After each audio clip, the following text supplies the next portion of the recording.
माझं तर लेकरू गेलं, माझ्या लेकराला न्याय भेटला पाहिजे. कारण आता ह्या SIT शिवाय न्यायच भेटू शकत नाही. बाकीचे हे किती चौकशी करतात.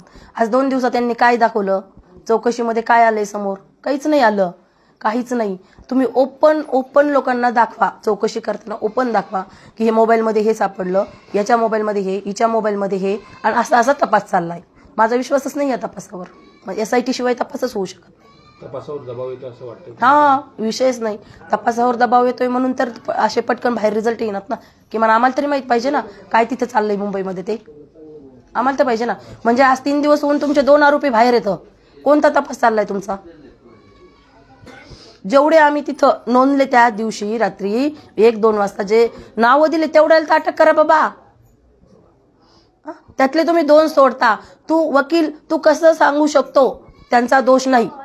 तू कसं सांगू शकतो? म्हणजे जो माणूस खून करतोय, मारतोय, तो माणूस 7 वाजता मला फोन केला. आम्ही गेलो त्यावेळेस पुरीपाशी कोणीच नव्हतं. रात्री 1 वाजता तो म्हणतोय मला नाही माहिती, मी पोलिसाकडे गेलो. 4-5 तासात त्या माणसाने केलं काय? काय केलं त्यांनी 4-5 तासात? असं नसतंय, हे चुकीचं आहे. तपास पण बरोबर होत नाहीये. मला तिघांनाही सोबतच सजा झाली पाहिजे, तिघांनाही. आणि तिघांनाही फाशी नाही, फाशीपेक्षा 72 लोकांच्या हातात देऊन लोकांनी मारलं पाहिजे, तर दुसऱ्याच्या पुरी अशा मरणार नाहीत.